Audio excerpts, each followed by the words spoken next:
رب کریم ارشاد فرماتے ہیں، اہل یہود کو مخاطب کیا جا رہا ہے کہ وہ لوگ ہو جو آج تم اللہ تبارک و تعالیٰ کی توحید پر ایمان نہیں رکھتے اور میرے محبوب صلی اللہ علیہ وسلم کی رسالت کو نہیں مانتے۔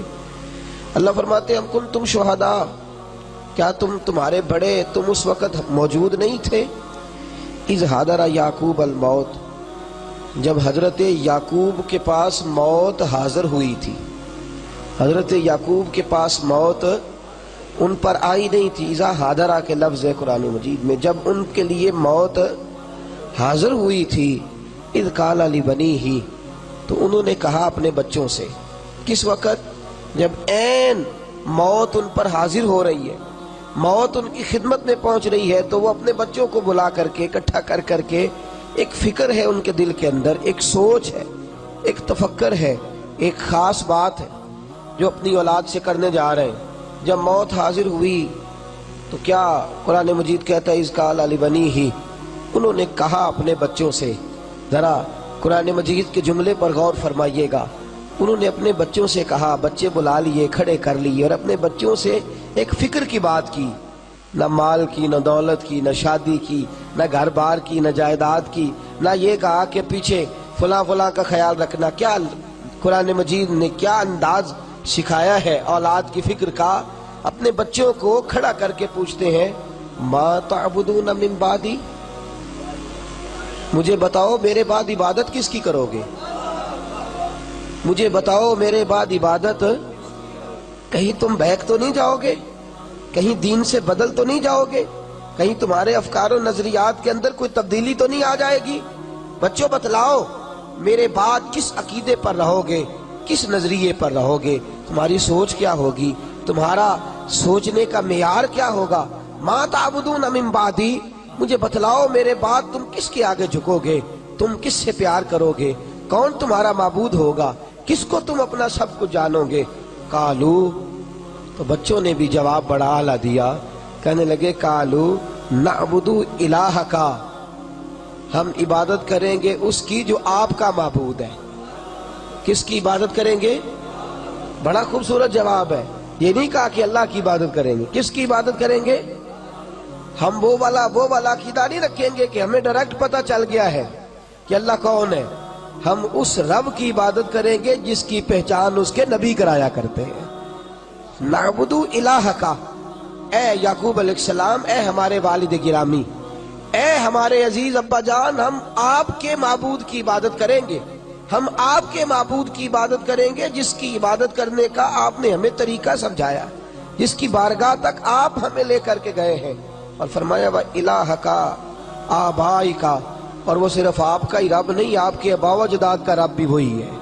آباء و اجداد کون سے؟ فرمایا ابراہیم و اسماعیل و اسحاق، وہ جو آپ کے دادا جناب ابراہیم کا رب ہے، توجہ ہے آپ حضرات کی، وہ جو آپ کے دادا حضرت ابراہیم کا رب ہے، وہ جو ہمارے تایا جناب اسماعیل کا رب ہے، اور وہ جو آپ کے والد گرامی جناب اسحاق علیہ السلام کا رب ہے، ہم اس رب کی عبادت کریں گے۔ اور الہ واحد، وہ ہے بھی ایک معبود، وہ معبود ایک ہے۔ وَنَحْنُ لَهُ مُسْلِمُونَ، اور ہم اسی کے حضور گردن جھکانے والے ہیں، ہم اسی کی بارگاہ میں اپنے سر نیاز کو خم کرنے والے ہیں، اسی کے حضور ہم اپنی آرزوؤں اور اپنی امیدوں اور اپنی خواہشات کو وابستہ کرنے والے ہیں۔ وہ ایک معبود ہے۔ عزیز دوستو، انبیاء کرام علیہم السلام کی سیرت، انبیاء کرام علیہم السلام کا طرز حیات ہمیں یہ بتلاتا ہے۔ انہیں جاتے وقت جو فکر تھی، انہیں جاتے وقت جو خیال تھا، تو وہ خیال انہیں اپنی اولاد کا تھا، وہ خیال انہیں اپنی اولاد کے عقائد کا تھا، نظریات کا تھا۔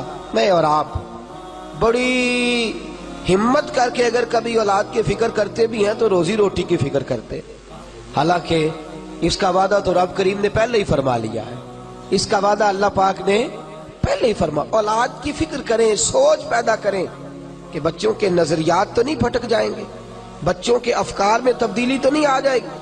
اولاد سوچتی کیا ہے، اس کا اللہ کرے اس خاص بات کو آپ سمجھ رہے ہو اور اس کی نزاکت کو سمجھ رہے ہو۔ جن بچوں کی سوچیں بکھر جاتی ہیں وہ بچے بکھرے ہی رہتے ہیں، جن کے نظریات آوارہ ہو جاتے ہیں وہ بچے دوبارہ کبھی راہ ہدایت پر آنا ان کے لیے مشکل ہو جاتا ہے۔ یہ یاد رکھیے گا، جب تک سوچ درست رہتی ہے اس وقت تک عمل بھی درست رہتا ہے، اور جب نظریات ہی بگڑ جائیں، جب بچے حلال حرام کا فرق ہی چھوڑ جائیں، جب بچوں کا رشتہ ناتا مسجد سے ٹوٹ جائے، جب ان کا تعلق قرآن مجید کے ساتھ ہی نہ رہے، جب ان کا رشتہ دین کے ساتھ ہی نہ رہے، میرے رسول کریم صلی اللہ تعالی علیہ وسلم پر اللہ نے قرآن مجید نازل فرمایا تو اس میں متعدد جگہ پہ اولاد کی فکر کرنے کا۔ آپ سورہ لقمان کی تلاوت کریں گے تو آپ کو جناب لقمان علیہ السلام اپنے بچوں کو بٹھا کر کے عاجزی کی نصیحت کرتے نظر آئیں گے، بچوں کو بٹھا کر کے دینداری کا پیغام دیتے نظر آئیں گے۔ جاگ رہے ہیں آپ حضرات؟ اور قرآن مجید سورہ تحریم میں کہتا ہے یا ایھا الذین آمنوا قوا انفسکم واہلیکم نارا، اے ایمان والو خود بھی دوزخ کی آگ سے بچو اور اپنے گھر والوں کو بھی جہنم کی آگ سے انہیں بچا لو، انہیں بچا لو۔ ذرا سی تیز گرمی تو تم بچوں کو نہیں لگنے دیتے، لیکن کیا ظلم کر رہے ہو، یہ تم انہیں سمجھا ہی نہیں رہے کہ کہیں ایسا نہ ہو تمہیں جہنم کی تیز گرمی لگ جائے۔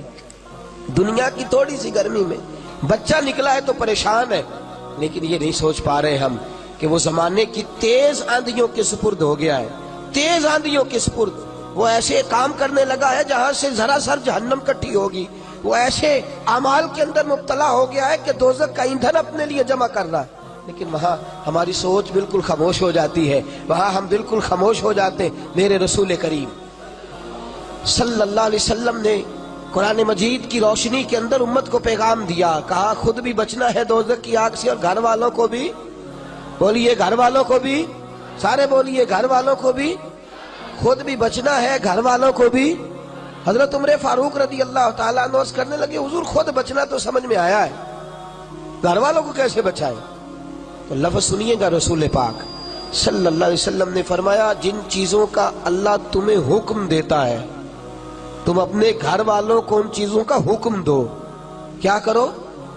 منت کرو کہ حکم دو؟ اپیل کرو کہ حکم دو؟ کن چیزوں کا؟ سارے بولیے